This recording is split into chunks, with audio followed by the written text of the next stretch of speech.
Welcome dear students. So today we are going to discuss about three topics.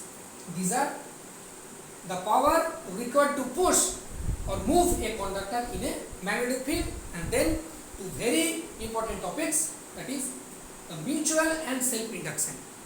Okay, so let's begin the first topic. Students, we have already learned that if a closed conductor is placed in a magnetic field and then if it is moved, not only it's moved, it may be kept at stationary, and if the magnetic field is moved as I have explained in detail, so it means if there is a relative motion between the magnetic field and a closed conductor, then an electric current is induced in that conductor due to induced EMF. Clear? Okay. But we have also learned that if a current carrying conductor, so when the current will be introduced, isn't it? After the induction of the current, after the creation of the induced current, then we all know that if a current carrying conductor is placed in a magnetic field, then it experiences a force torque by the magnetic field. You all know that is F is equal to I sin theta. So from that we are going to find out the expression of the required power to push the conductor in a magnetic field. So suppose you can see as in the diagram, there is a magnetic field which is indicated by the cross sign, means it is directed, penetrating inside the page, perpendicular to the page of the board, the plane of the board or the page, not like this. It is not tip. Tip means it acts in the outward direction towards us, but cross sign means the tail of the arrow. I explained in my previous videos.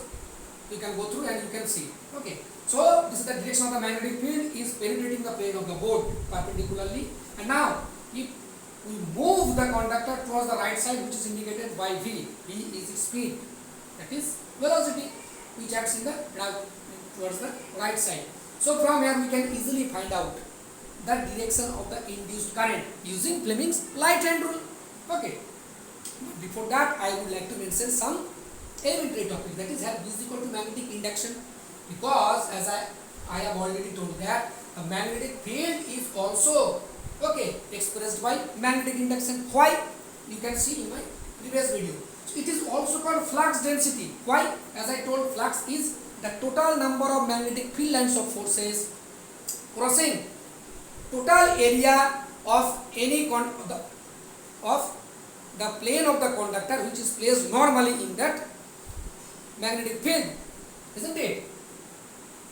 Magnetic induction is the number of magnetic field lines crossing per unit area of a plane which is, if we consider around a point, per unit area. And flux is the total number of magnetic field lines of forces crossing the total area of the plane of the conductor which is placed normally, which I have already discussed. I is equal to BA. So B is equal to phi by A, flux density. So magnetic field is expressed by magnetic induction and flux density. Okay. So obviously, so if the conductor is moved towards the right side, a current will be induced in the conductor, and what will be its direction we can easily find out by using Fleming's right hand rule. Okay. So here you can see magnetic field is acting in that direction, penetrating. Motion of the conductor, since the conductor is moved towards right side with velocity v, so it acts in this direction.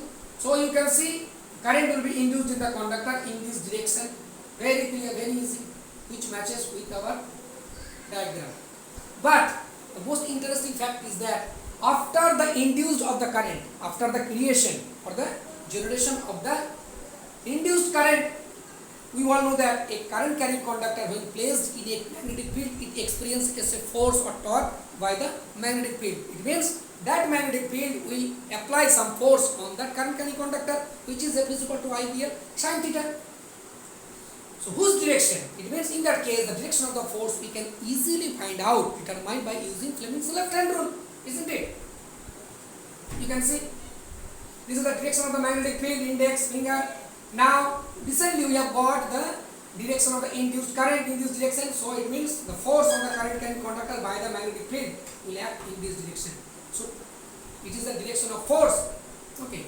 So now we will find out the motion and EMF. It means we have already got motion and EMF in the previous video, that is BLB sin theta here equals to BLB. Why? Because theta is equal to 90 degree. Here theta is the angle between the velocity of the conductor and the magnetic field. As you can see, this is 90 degree magnetic field, velocity 90 degree. So current will be EMF by resistance, that is V by R. So now the force on the conductor by magnetic field B is F is equal to I P L sin theta, as I have told. So here theta is equal to 90 degree. In this case, theta is the angle between the length of the conductor and the magnetic field, which is also perpendicular, that is 90 degree. So putting the value of I from here, we get the value of the force, this square V by R. So now we will found our the desired topic, that is desired value. The required power to push the conductor is, it means the required power to push the conductor F is equal to F into V, isn't it? Power is equal to force into velocity, isn't it? So why? Because power is equal to work done by time. The power, it means the required power, since we are moving, isn't it? We are moving the conductor towards this side, so here the required power will be force into velocity. So power is equal to rate of work done W by T. W is equal to work done is equal to force into displacement. Force into displacement by time is equal to velocity. So P is equal to F into V. So now putting the value of F, we will get P is equal to V square L square V square by R. So this is the expression of the required power to push or move the conductor in a magnetic field. Clear? So moves on to our next topic, that is mutual induction. During discussion of electromagnetic induction, we have already learned that if we take a primary coil, which means the coil which is arranged with battery, rheostat and a key, and if by tapping the key, closing the key, you supply current, and if we place a secondary coil very close to it, isn't it? So if we take a primary coil and a secondary coil very close to it in the vicinity, and if current is created, if current is passed, if current passes through the primary coil, then due to electromagnetic induction, we have already learned, due to change in flux. So the change in flux, that is the change in magnetic field due to change in number of magnetic field and forces, a flux linked, the flux linked with the secondary coil will change, and due to which EMF will be induced in the secondary coil and current will be induced in the secondary coil. When the current is switched on, or if we bring closer the primary coil to the secondary, we have already learned. If we moved away, also in that case, in the first case, the induced EMF will be from 0 to maximum, and when we will remove, it will be from maximum to 0. Both cases, magnetic flux changes, so current will be induced. Without changing the position, if we close the key and release the key, result will be same. Okay. Now in these cases, we have already learned that the rate of change of flux, isn't it? Here of flux, due to change in flux, the current is induced. EMF is induced, so in turn current is induced. So that's how we can say flux is proportional to current. Because why? Because due to change in flux, current is induced here. So that's why phi proportional to I. Okay. Now here one thing is that when the primary coil, we have already discussed, isn't it? If the coil is brought closer, current is induced. Again, if we remove, also current is induced in the secondary coil. Instead of that, if we switch on the key and switch off, also current is induced in both the cases. Here in these cases, current will be induced. In first case, the direction of the induced current in the secondary coil will be in the direction opposite to the primary coil, and the second case means when we move away or switch off the current by releasing the key, current will be in the same direction of P, because opposite to of first case, that is same direction of P, because your current will be induced as long as there is a change. When we bring closer the primary coil or switch on the key, the flux changes, isn't it, from 0 to maximum. When it will reach maximum, then we stop. Induced, there is no change in flux, so induced EMF is 0, current will be stopped. Again, when we move away the primary coil from the secondary coil or switch off the current by removing the key, again, as long as there is a change, when from maximum to 0, meanwhile in this journey, again there will be an induced current. But when it will reach to 0, it means when it's 0, it will stop. Why? Change in flux is 0, induced EMF is 0, current will be 0. We have already learned about it. So since current is induced due to change in flux, so phi proportional to I. Now removing the proportional sign, we know we need to get a constant, phi is equal to m I. Here what is m? Here m is a constant. This is called the coefficient of mutual induction. Now this process, as I told, what is mutual induction? When two coils, primary and secondary coil, are brought close together, then due to change in current in the primary coil, current is induced in the secondary coil, which is also called magnetic induction, and this is also called mutual induction also. Why mutual? Because if we interchange the two coils, isn't it?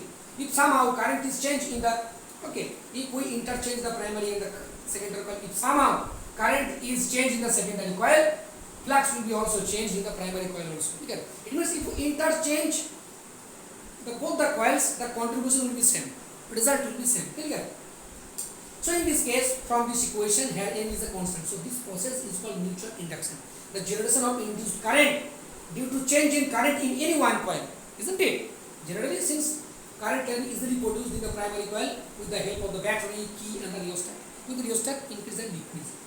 So it means when two coils are brought very close together, then due to change in current in one coil, current is induced in the another coil. This phenomenon is called mutual induction. Mutual means if you interchange both coils, result will be same.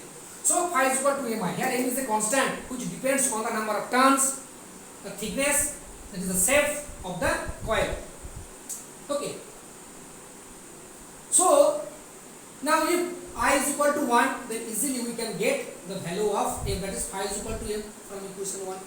This m is a constant which is called coefficient of mutual induction, or in a word, mutual inductance. So from 1, phi is equal to m. So if we want to establish again we all know that the induced EMF in the EMF induced in the secondary coil is equal to minus d phi dt. We all know that, and the negative sign indicates that the direction of the induced current in the secondary coil is opposite to that of the, it means it opposes the reason of its creation, isn't it? So that's why minus. So minus m, putting the value of phi, m is constant, phi is equal to m, phi is equal to mi, m is constant, taking out di dt. So we got two equations. So we can get the definition of the coefficient of mutual induction or mutual inductance from these two equations. From equation 1, if we take equation 1, isn't it? When I is equal to 1, phi is equal to m. So according to this equation, if 1, it means if the change in flux, the flux linked with the secondary coil due to unit current flow in the primary coil, it is called mutual inductance. It means if unit current flows through one current, if change in current, isn't it? Or you can say if unit current flows in one coil, then change in flux, isn't it? Flux linked with another coil is called mutual inductance. Very clear, isn't it? The change in flux linked with the secondary coil or in one coil due to unit flow of unit current in one coil is primary coil. This is called, then the change in flux in another coil is called mutual inductance. Remember, here mutual inductance is the flux, is indicated by flux. So if unit current flows in primary coil, then the flux or change in flux linked with the secondary coil is called mutual inductance. Now from second equation, how can you define mutual inductance? That is, here you can see here if di dt is equal to 1, if di dt is equal to 1, it means if the rate of flow of current is unit, then E is equal to m. It means the EMF induced in the secondary coil is mutual inductance. So how can you define the mutual inductance from equation 2? It means if rate of change of flow of current in primary coil or in one coil is unit, due to flow of unit rate of current, change in current. If change in current in primary coil is unit, then the EMF induced in the secondary coil is called mutual inductance. Very clear. What will be its unit? Again from equation 1, if I is equal to 1 ampere and phi is equal to 1 Weber is the unit of flux, then mutual inductance is very clear, phi by I, that is Weber per ampere, which is called Henry, 1 Henry. Clear? So Henry is equal to Weber per ampere. So how can we get the definition of Henry according to equation 1? That means if 1 ampere current is if current of 1 ampere, if 1 ampere current flows in primary coil or in one coil, and if change in flux linked with secondary coil is 1 Weber, then the mutual inductance is called 1 Henry. Very clear. Now take the equation 2. Here you can see Here dIdt is equal to ampere per second and E is equal to 1 volt. Then mutual inductance is volt per ampere per second, means volt into second into ampere, which is also called Henry, because the unit of mutual inductance is called Henry. We can get the definition of Henry by using two equations in terms of equation 1 in terms of changing flux and in terms of the induced EMF. So how can we define Henry according to equation 2? It means if 1 ampere current flows in 1 second in primary coil, it means if the rate of flow of current in primary coil is 1 ampere per second, and then the induced EMF, if the EMF induced in the secondary coil is 1 volt, then it is called 1 Henry. Clear?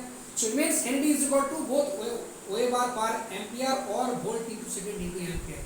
Clear? So we can get the definition of ampere of Henry in both these cases. Clear?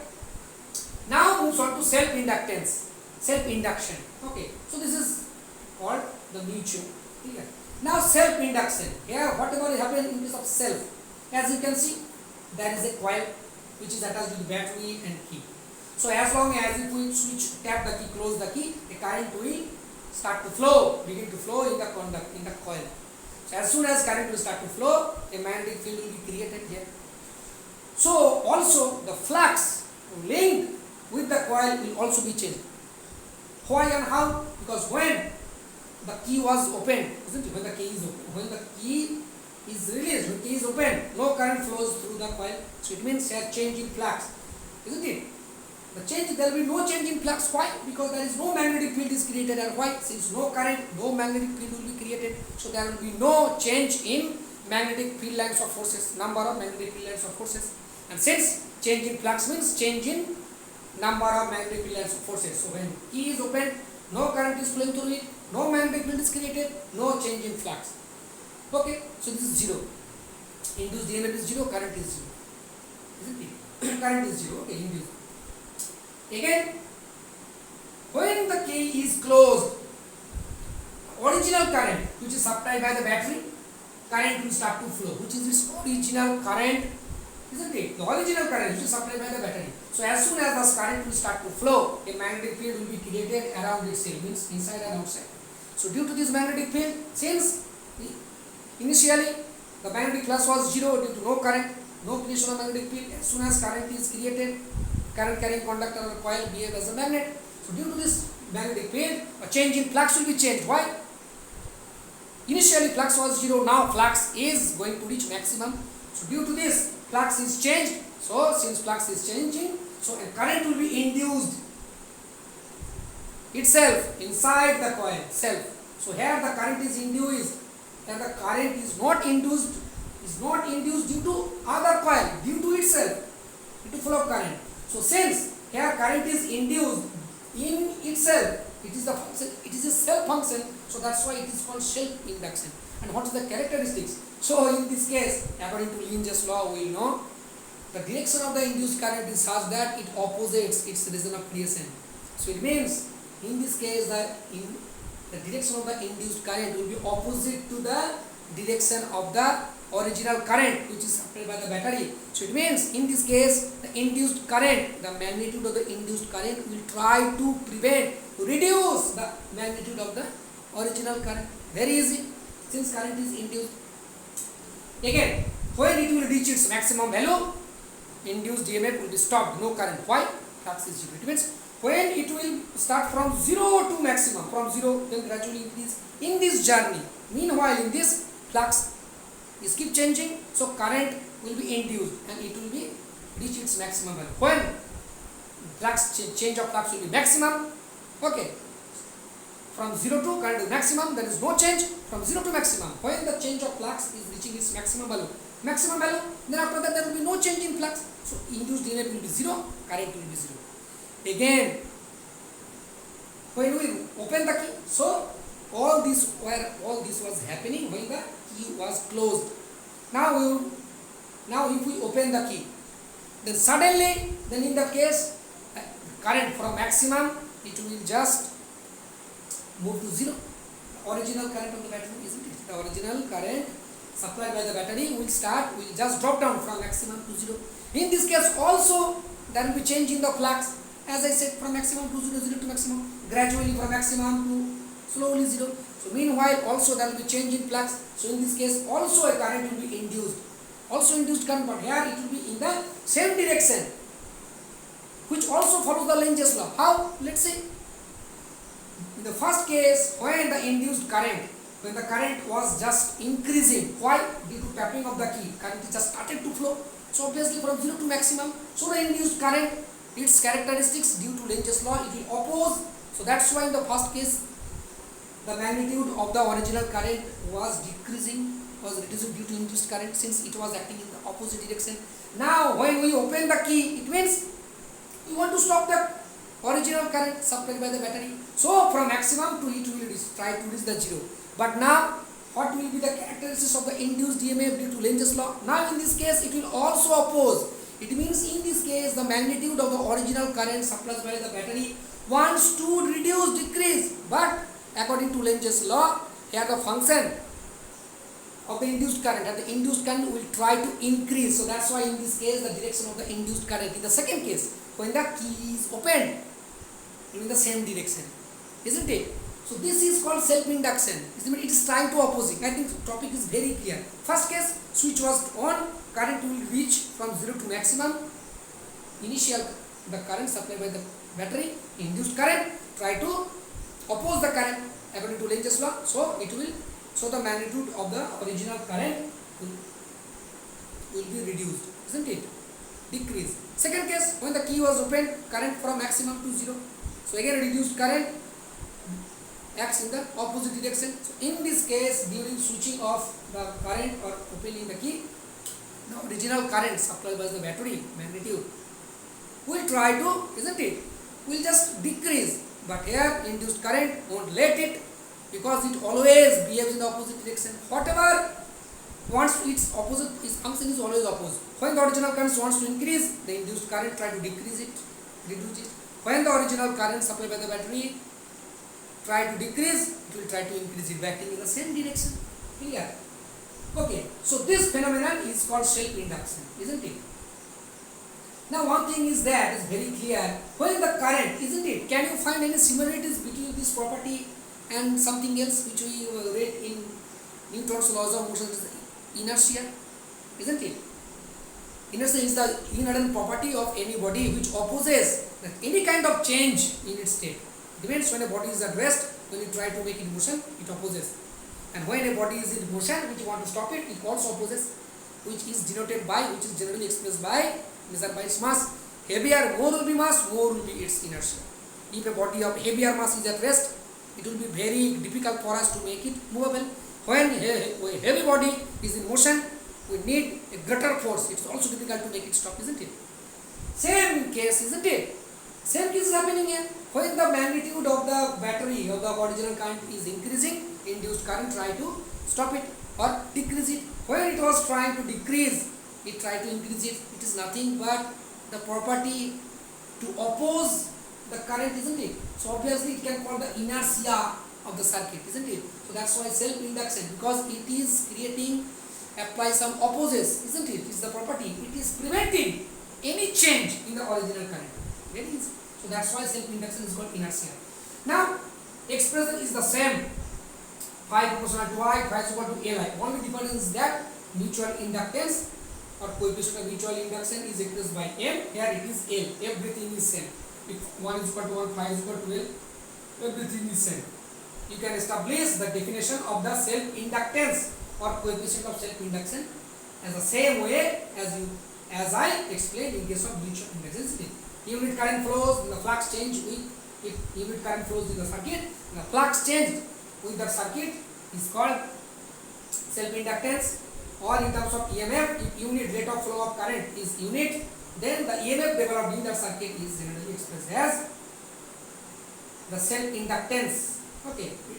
Remember, coefficient of self-induction, coefficient of mutual inductance is called inductance, isn't it? So here, okay, both units are same, that is Henry. Okay.